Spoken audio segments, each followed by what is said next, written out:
할렐루야. 지난 한 주간도 여러분 승리하셨습니까? 아멘. 날씨가 많이 춥습니다. 그럼에도 불구하고 이렇게 예배 자리에 나오신 우리 모든 성도님에게 하나님의 놀라우신 은총이 가득하시기를 주님의 이름으로 축복합니다. 요한계시록 3장 8절에 보면 책망은 없고 칭찬만 하신 빌라델비아 교회가 나옵니다. 내가 내 행위를 아노니 내가 작은 능력을 가지고서도 내 말을 지키며 내 이름을 배반하지 아니하였도다. 아멘. 여러분, 빌라델비아 교회가 하나님께 아주 특별한 일을 한 것이 아닙니다. 가난하고 작고 연약한 교회입니다.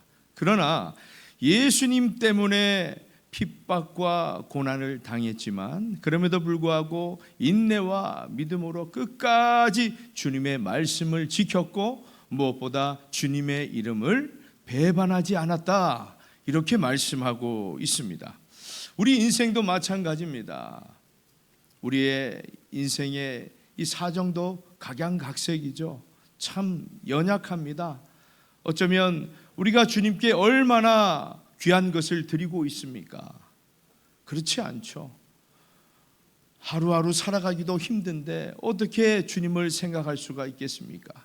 그럼에도 불구하고 우리 주님께서는 뭔가 주님께 대단한 것을 해서가 아니라 인내와 믿음으로 그 어떤 상황 속에서도 주님의 말씀을 살아내려고, 주님의 이름에 걸맞는 정말 하나님의 자녀답게 살아가려고 몸부림치는 그런 모습을 주님께서는 보시고, 그래, 잘했다, 수고했다, 너는 승리했다, 그렇게 칭찬하신다라는 것입니다.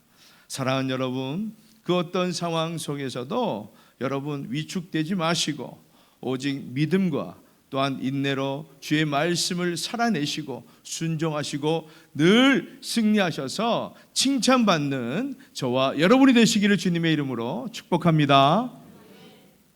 우리는 지난주에 더 힘써 모이고 더 힘써 기도하게 하소서, 그리하여서 참된 에클레시아를 정말 교회의 본질을 실천해 나가기 위해서 두 가지 말씀을 드렸습니다. 첫 번째는 말씀에 더 힘쓰는 교회가 되자, 그렇게 말씀드렸어요. 부흥하는 교회, 성령 충만한 교회는 늘 하나님의 말씀을 읽고 하나님의 말씀을 묵상하고 하나님의 말씀을 잘 듣고 그 말씀대로 살아내는 교회이기 때문입니다. 두 번째는 교제에 더 힘쓰는 교회가 되어야 한다, 그렇게 말씀드렸습니다. 우리가 생각하는 교제, 이 코이노니아는 단순히 모여서 시간을 보내는 것이 아니죠. 본질적으로 서로의 헌신을 요구하고 또한 영적으로 물질적으로 서로 교류하면서 진정한 공동체를 이루어 나가는 것입니다. 그래서 이제 이어서 오늘은 두 가지 말씀을 또 드리려고 합니다. 세 번째, 기도에 더 힘쓰는 교회가 되어야 합니다. 42절 하반절에 보시면 오로지 기도하기를 힘쓰니라. 여러분, 교회가 부흥하는데 이 기도가 어떤 보조의 역할을 하는 것이 아닙니다. 해도 되고 하지 않아도 되고 그런 선택의 문제도 아닙니다. 마치 모든 문제 해결이 이 기도에 달렸다는 듯이 오로지 기도에 힘썼다라는 것이죠. 그래서 오로지 기도에 힘쓰니라, 이 말을 헬라 원문으로 보면 그들은 기도에 자신들을 붙들어 맸다, 즉 집중했다라는 의미가 됩니다. 그들은 성령이 강림하시기 전에도 오로지 모여서 기도에 힘썼습니다.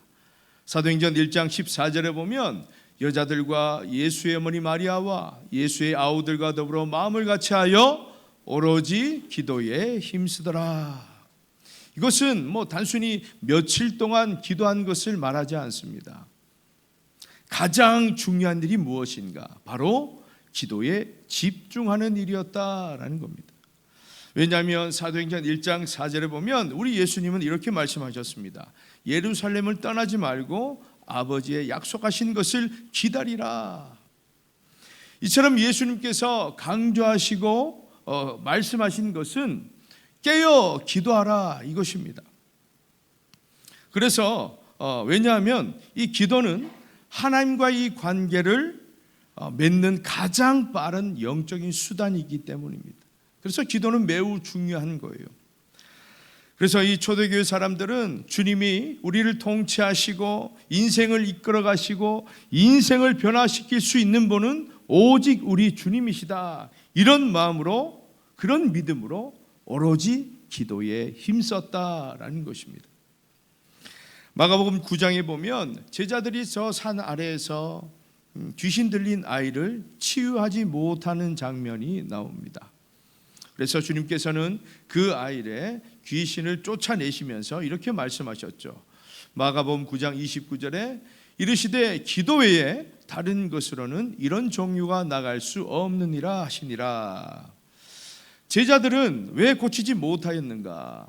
제자들은 주님 외에 고칠 분이 없다는 그런 믿음이 없었기 때문에 기도에 올인하지 못했습니다. 집중하지 못했다라는 겁니다. 그래서 주님은 이 말씀을 통해서 기도가 얼마나 중요한지 그 중요성을 말씀하신 것입니다. 사실 모든 종교에 기도가 있지 않습니까? 그러나 중요한 것은 과연 우리의 기도를 누가 듣냐는 것이죠. 우리의 기도를 누가 들어서 누가 이루어 주시냐 이 말이죠. 그래서 여러분, 기도의 대상이 정말 중요한 것입니다. 주님 외에 다른 기도의 대상들은 무엇입니까? 사실 능력 없는 이 형체의 피조물일 뿐입니다. 그래서 능력이 없어요. 다 누가 만든 겁니까? 사람이 만든 것이죠. 하지만 우리는 만군의 통치자 이 창조주 하나님께 기도하는 것입니다. 왜요? 우리를 창조하셨고 우리를 만드셨고 우리를 지으셨고 지금도 우리의 인생을 이끌어 나가시는 그 하나님께 기도함이 마땅하기 때문입니다. 우리보다 우리를 잘 아시는 하나님께서, 우리의 모든 사정을 잘 아시는 주님께서 우리의 간절한 그 믿음을 보시고 우리의 기도를 들어주신다라는 것입니다. 초대교회 성도들이 그렇게 주님께 매달렸을 때에, 기도했을 때에 성령의 역사, 성령이 임하신 것입니다. 우리 교회는 111 기도하기를 실천하고 있습니다. 일주일에 한 번 최소한 새벽 기도회를 나오셔서 기도하자라는 거죠. 아주 조금씩 늘어나고 있습니다. 아주 조금씩, 보일동 말동. 왜 그럴까요, 여러분? 사실 새벽을 깨우기란 참으로 힘듭니다. 그런데 제가 자랑하겠습니다. 우리 교회 장로님 두 분이 계신데, 기도하시는 두 분, 새벽에 잘 나오시는 두 분 계신데 집이 가까운 것이 아니에요. 이 두 분 다 저 고연에 있습니다. 그런데 매일매일 빠지지 않고 그렇게 운전을 하셔가지고 이 자리에 오십니다. 그리고 가끔 새벽 차량을 못할 때가 있죠. 그러면 아이고 오늘은 주님께서 차를 보내 주시지 않으시네. 그러면 집에서 기도하라는 뜻인가 보다 하고 집에 계실 법도 한데, 그러지 않고 차가 오나 안 오나, 안 오면 그 추위에도 그 어두컴컴한데도 걸어오시는 우리 권사님, 우리 집사님 참으로 대단합니다. 이렇게 여러분, 하루의 시작을 기도로 출발할 때에 나의 능이 아닌 이 성령의 능력으로 살아가는 하루가 얼마나 힘이 있겠습니까? 그리고 한 달에 한 번이라도 결단해서 수요 기도회를 드립시다, 이렇게 말씀드립니다. 뜨겁게 찬양하고 뜨겁게 큰 소리로 주님께 기도함으로써 이 성령의 충만함으로 사단마귀 권세가 박살나고 나의 마음과 또 몸이 치유되는 그 놀라운 역사를 우리는 경험하게 될 때에 여러분, 얼마나 능력 있는 삶을 살아갈 수 있겠습니까? 얼마나 정말 위축되기 쉬운 이 시대에 얼마나 당당하게 살아갈 수 있냐 이 말입니다. 그런데 여러분, 한 가지 꼭 기억하십시오. 새벽 기도회는 조용히 묵상 기도의 능력을 체험하는 시간입니다. 그리고 수요 기도회는 조용히 기도하는 것이 아니라 뜨겁게 큰 소리로 기도하면서 동성기도로 그 동성기도의 능력을 체험하는 시간입니다. 여러분, 기도는 내 스타일대로 하는 것이 아닙니다. 여러분 인정하십니까? 기도는 내 스타일대로 하는 게 아니에요. 내가 조용히 기도하는 스타일은 무조건 기도를 조용히 하는 것이 아니라 조용히 기도할 때가 있고 그렇게 소리를 질러서 동성 기도해야 할 때가 있다라는 겁니다. 이것을 우리가 잘 분별하여서 새벽 기도의 때는 묵상 기도로, 또한 수요 기도의 때는 큰 소리 내서 동성 기도로 성령의 불을 맞는 그런 놀라운 시간이 되시기를 축복합니다. 그리고 월삭 축복 새벽 기도회는 한 달을 시작하는 첫날에 하나님께 기도하는 날입니다. 한 달을 책임져 주십시오. 우리가 첫날이 되면 우리 마음속에 어떤 마음이 듭니까? 우울합니까? 기대감이 있잖아요. 이번 한 달간은 어떻게 하나님께서 은혜를 주실까? 어떤 그런 기적을 베풀어 주실까? 그럴 때에 우리가 기대감만 있는 것이 아니라 정말 기대감이 크다면 우리가 그 첫날에 나오셔서 뜨겁게 찬양하고 기도하면서 하나님께 맡겨드릴 때에 정말 그 한 달을 하나님께서 책임져 주시지 않겠습니까? 사랑하는 여러분, 기도는 단순히 눈을 감고 중얼중얼거리는 그런 어떤 종교적 행위가 아닙니다. 기도를 통해서 성령의 역사로 하나님과의 관계가 회복되는 것입니다. 기도를 통해서 나의 몸과 마음이 치유되는 그런 역사를 체험하는 것입니다. 기도를 통해서 혼탁해진 내 영혼이 회개하고 새로워짐을 경험하는 것입니다. 그런데 여러분, 왜 기도하지 않습니까? 기도가 잘 안 됩니다. 목사님, 기도 어떻게 하는지 잘 모르겠습니다. 여러분, 단순히 몰라서 그럴까요? 단순히 시간이 없어서 기도하지 않습니까? 그것은 내 생각대로 살아가기 때문에, 하나님께 기도하지 않아도 잘 먹고 잘 살아갈 수 있기 때문에, 그런 교만한 마음으로 살아가기 때문에 기도하지 않는 것입니다. 그러니 기도할 필요성도, 기도할 중요성도 느끼지 못하는 거예요. 사랑하는 여러분, 우리 주변을 보십시오. 기도 안 해도, 하나님 믿지 않아도 잘 먹고 잘 살고 떵떵거리는 사람들이 있습니다. 여러분 어떻습니까? 그런 사람 볼 때 배가 아프지요? 그런데 배 아플 것도 없습니다. 어차피 그들과 우리는 비슷한 것 같지만 끝이 다른 사람들입니다. 우리는 끝이 달라요. 그들에겐 심판이 있을지라도 우리는 두 번째 사망이 없는 것입니다. 영원한 하나님의 나라에서 우리가 하나님 품에서 함께 예배하고 평안한 그런 나라로 들어가게 된다라는 것입니다. 사랑하는 여러분, 우리가 기도하지 않는다라는 것을 여러분 심각하게 생각해야 됩니다. 하나님을 의지하지 않아도 나는 살아갈 수 있다라는 그런 의지가 있다라는 것이죠. 여러분, 회개해야 기도할 수 있습니다. 회개해야 인격적인 하나님을 만날 수 있다라는 겁니다. 우리의 인생이 왜 곤고할까요? 왜 하는 일이 되지 않으면 늘 불만, 불평이 나올까요? 기도하지 않아서 그래요. 내 생각대로 되지 않으니까 그런 불평과 후회뿐인 인생이 될 수밖에 없는 것입니다. 물론 제가 말씀드리는 것은 직장으로 인해서 건강상의 문제로 기도의 자리에 못 나오시는 분들도 있습니다. 그분들에게 말씀드리는 것이 아니라 시간이 있고 충분히 교회 나올 수 있음에도 불구하고 기도하지 않는 인생을 두고 말씀드리는 거예요. 그러면 교회 나오지 못하는 분들은 집안에 기도의 골방을 만들어서 늘 수시로 기도하셔야 됩니다. 하나님, 제가 우리 성도들과 함께 같이 모여서 기도하지는 못하지만 하나님, 제 사정 아시지요? 제가 여기서 기도합니다. 그런 마음으로 하나님을 늘 의지하고 기도하셔야 되는 것입니다.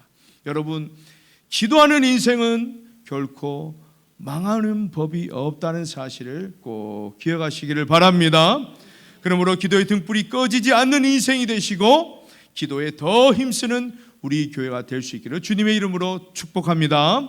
마지막으로 성령의 역사에 더 힘쓰는 교회가 되어야 합니다. 43절에 보면 사람마다 두려워하는데 사도들로 말미암아 기사와 표적이 많이 나타나니. 여러분, 여기서 사람마다 왜 두려워했을까요?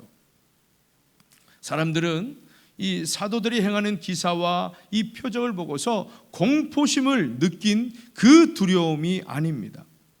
하나님을 경외하는 영적인 두려움. 하나님이 계시구나.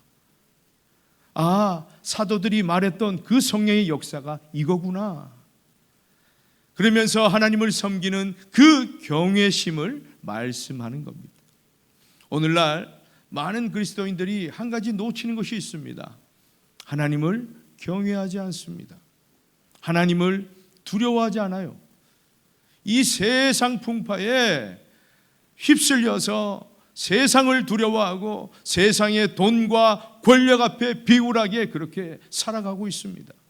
그러니 무슨 하나님을 경외하는 삶을 살아갈 수가 있겠습니까?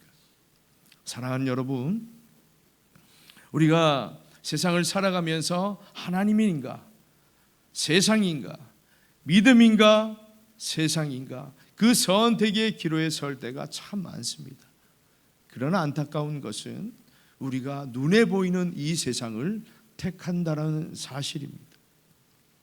그래서 때로는 우리 그리스도인들에게 기사와 표적을 보여주십니다. 그래서 하나님이 살아계심을 잊지 말라고 그렇게 말씀하시는 겁니다. 여러분, 기적과 표적은 어떻게 다릅니까? 기적은 불가능한 일이 일어나는 미라클입니다. 그런데 표적은 이 기적을 넘어서 하나님의 특정한 메시지를 알리기 위한 사인입니다. 그것이 표적이에요. 그래서 하나님은 저와 여러분에게 그 사인을 바라보고 살아가라. 나는 살아있다. 살아있는 하나님이다. 라는 것을 보고 살라고 그렇게 말씀하시는 겁니다. 그래서 병이 낫고 귀신이 쫓겨나고 이런 표적들이 일어날 때에 영원한 기업인 하늘나라를 소망해야 하는 것입니다. 여러분, 세상 사람들, 그리고 교회는 다니지만 종교 생활 하시는 분들이 왜 인생이 곤고하고 방황합니까? 삶의 방향성이 없기 때문에. 우리가 산을 올라가도 방향을 모르면 우리는 길을 잃어버립니다. 마찬가지죠. 열심히 달려가면 무엇입니까? 꼬린 지점이 저긴데 우리는 이쪽으로 달려가고 있는 거예요. 어디로 가야 영원한 생명수를 마실 수 있는지, 어디로 가야 죄와 사망으로부터 우리는 자유할 수 있는지 갈 길을 모르기 때문에 곤고한 사마리아 여인처럼 그런 인생을 살아갈 수밖에 없습니다. 그래서 사도를 통해서 표적을 보여주신 것이죠. 사실 우리 주변에도 기사와 표적이 많이 일어납니다. 저는 그동안 하나님과 등지고 사시다가 하나님 은혜로 교회 나오시는 그분들을 바라보면 하나님은 살아계시구나 그렇게 믿습니다. 우리 성도들이 마음의 치유 또한 육적인 그런 질병의 치유가 일어나서 기쁨으로 고백하실 때에 저는 하나님께서 나에게 표적을 보여주시는구나, 하나님 살아계시구나, 저는 그렇게 믿고 있습니다. 사랑하는 여러분, 우리 삶의 기사와 표적은 늘 일어나는데 그럼에도 불구하고 우리에게 아무런 은혜가 없고 감동이 없는 것은 우리 안에 있는 이 영적 센서가 고장나 버렸기 때문입니다.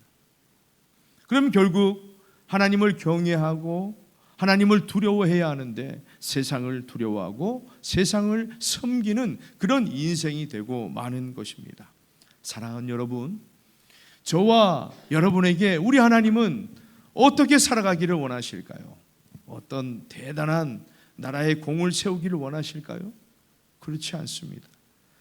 물이 포도주로 변한 것처럼 저와 여러분이 그 포도주로 변한 삶, 다시 말해서 정말 사인, 표적이 되어서 많은 사람들이 다시 주님께 돌아오게끔 만드는 것이 하나님의 뜻입니다.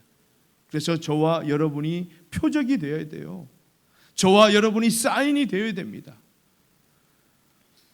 그리하여서 우리 교회가 하청 지역에 있는 많은 사람들에게 하나님이 살아계시구나 하는 것을 보여주는 인생, 보여주는 교회가 되시기를 주님의 이름으로 축복합니다.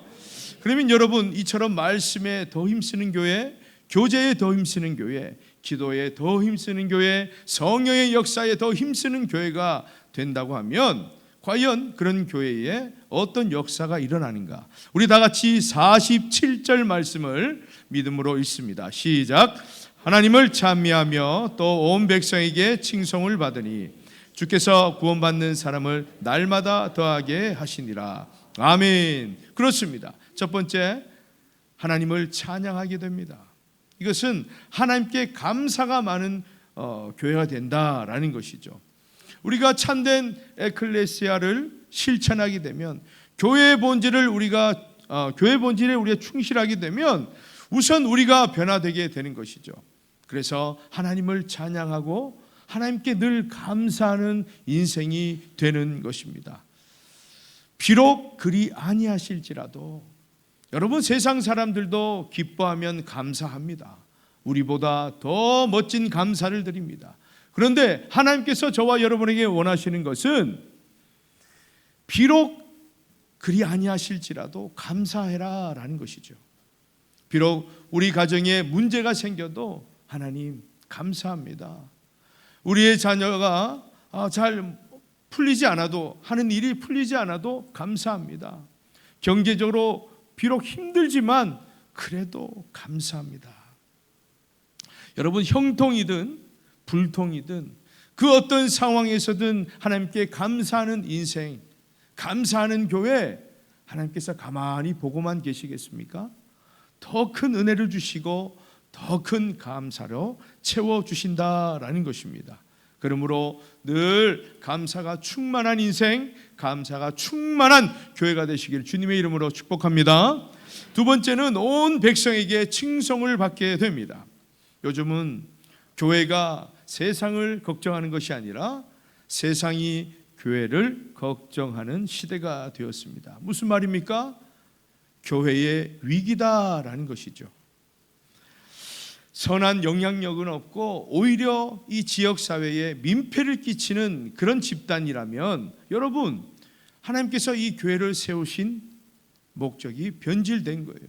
의미가 없게 되는 것입니다. 그래서 우리 교회가 올해 107년인데 그런 의미가 사라진다면 그 107년의 역사도 하루아침에 무용지물이 되는 것이죠. 여러분, 우리 교회는 얼마나 이 하청 지역에서 인정받는 교회입니까? 하청교회 그러면 박수를 치면서 그런데 하청교회 그러면 너굿, 얼마나 부끄럽습니까? 저와 여러분은 걸어다니는 하청교회다라고 늘 말씀드렸죠. 걸어다니는 인격적인 교회입니다. 여러분의 생각, 여러분의 말과 행동, 그 모든 것이 영향을 미친다라는 것입니다.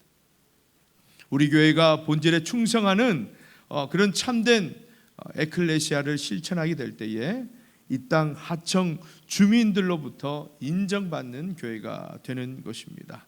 그리하여서 이 하청 지역에 맡겨진 모든 영혼들을 책임지는 교회가 될 수 있기를 주님의 이름으로 축복합니다. 마지막으로 구원받는 사람이 날마다 더하게 됩니다. 많은 분들이 사실 우리 하청교회를 보고 먼 훗날에는 정말 부흥성장할 것입니다 이렇게 말씀하시기보다는 앞으로 10년, 20년 후에는 성도수가 줄지 않겠습니까? 이런 예언들을 하시는 분들이 있습니다. 그런 예언하지 마시고 기도를 더 해주시기를 부탁드립니다.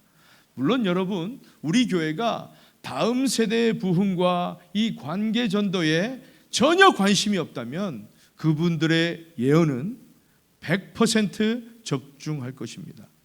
그러나 여러분, 우리 하나님께서 우리 교회를 107년 동안 세우신 이유가 있지 않겠습니까?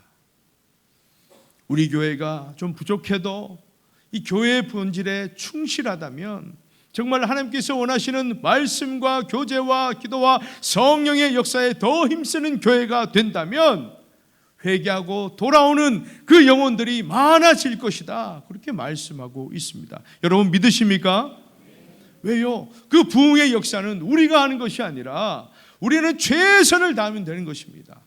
그 나머지 결과는 하나님께서 일하시기 때문에 충분히 부흥시켜 주시는 것이죠. 자, 그럼 여러분의 믿음을 보겠습니다. 그러면 하나님께서 우리 교회에 부흥시켜 주시면 얼마나 늘어나겠습니까? 자, 손 들어 보십시오. 500명. 우리 신영무 장로님 손 드셨어요. 1000명. 예, 한 3분, 4분 정도. 나머지는 뭔지 모르겠습니다. 예, 우리 교인이 아니신가 봐요. 맞습니다. 정답을 말씀드리면 손 안 드신 분들이 정답이에요. 무슨 말이냐? 하나님의 역사는 우리가 제한할 수가 없습니다.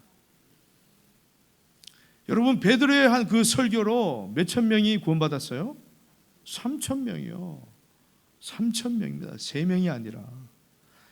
사랑하는 여러분, 그러므로 하나님을 찬양하는 교회, 또한 온 백성이 칭송받는 교회, 구원받는 사람이 날마다 더하게 되는 그 역사가 바로 우리 하청교회에서 일어날 줄로 믿습니다. 그렇습니다. 영적으로 성장 성숙하는 것은 그저 그렇게 되는 것이 아니에요. 우리 교회가 이를 위해서 더 힘써 모이고 더 힘써 기도해야 하는 것입니다. 그럴 때에 결단할 수 있는 것이고 순종할 수 있는 것이고 헌신할 수 있는 것입니다. 그렇지 않으면 하나님께서 늘 후회하시는 그런 교회가 될 수밖에 없습니다. 그러므로 우리 하청교회가 올해는 더 힘써 모이고 더 힘써 기도하는 교회가 될 수 있기를 주님의 이름으로 축복합니다.